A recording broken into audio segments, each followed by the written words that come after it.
Hi everyone, I'm Diana Palm, the Love Witch, and in today's episode we're going to be talking about having the presence of ghosts or spirits in your physical environment, what you can expect and how you can discern if it's your loved one or if it's simply a wandering ghost that's stuck in your home. The very first sign that you'll experience if your house has some spiritual activity is that something will feel off. Because you're a spiritual being, you'll actually get that weird feeling. You'll feel somebody is in your home that's not normally there.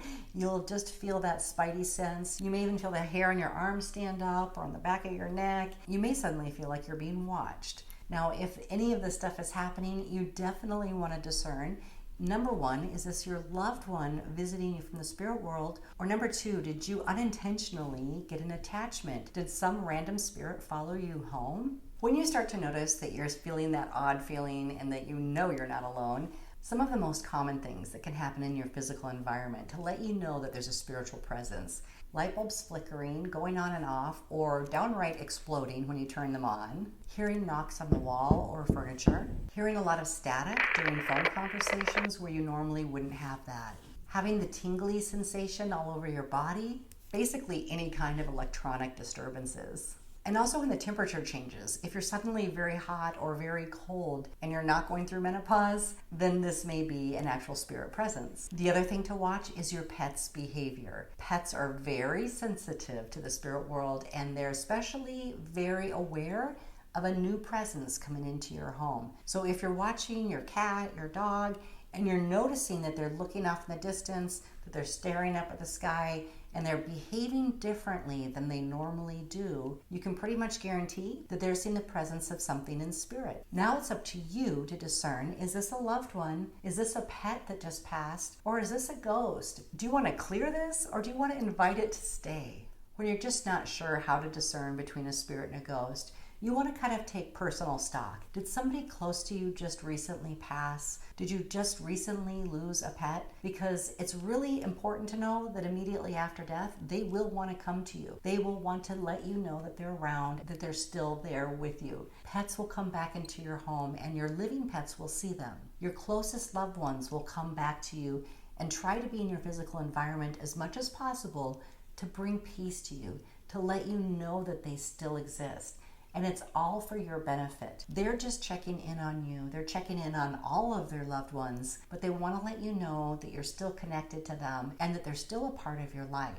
Now, when it's a random ghost or something that you picked up from going to the supermarket, a party, a bar, anywhere, you want to make sure that you clear them, because the energy of a ghost can be draining and create a lot of conflict and drama within your home. In fact, if you have a lower vibrating energy that has not been healed, it can make you feel very depressed, sluggish. It can cause a lot of conflict, drama, and fighting within your household. And if you have small children, it can bring on a lot of ear infections or mood swings. So if the behavior of the people living in your home has recently changed, it's a really good idea to do a spiritual clearing and just ensure that anything that's lower vibrating, that's unhealed, leaves your home. Even though I'm a medium, I have very firm boundaries on what I allow in my home. I have set up my sacred space, I've done my protection, I've infused it, I've done everything I needed to do spiritually so that I only invite loved ones, angels, and guides. I do not allow wayward spirits or trapped souls to come into my home and wake me in the middle of the night or cause disturbances with my family.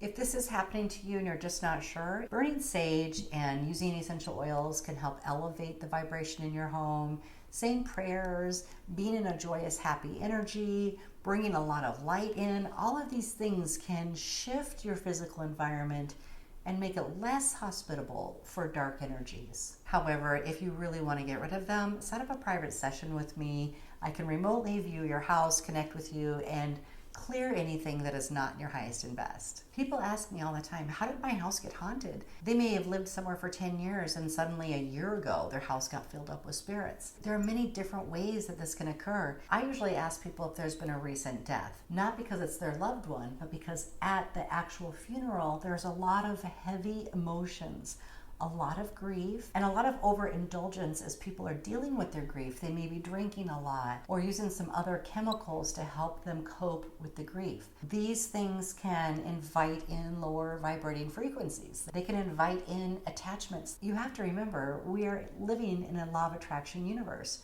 So when your own spirit is grieving and it's in a really low vibration, you're an actual match for the same spiritual energy. So the energy of ghosts that are wandering, that are lost, that are homeless, that are disconnected from the light, this makes you a vibrational match for them, and you can easily get an attachment when you're in despair. So I do like to spiritually clear people when they've gone through grief to make sure that they don't get stuck in grief. You will know it's your loved one in your environment if you start to get lucid dreams and you start to see signs and symbols and it feels expansive to your heart.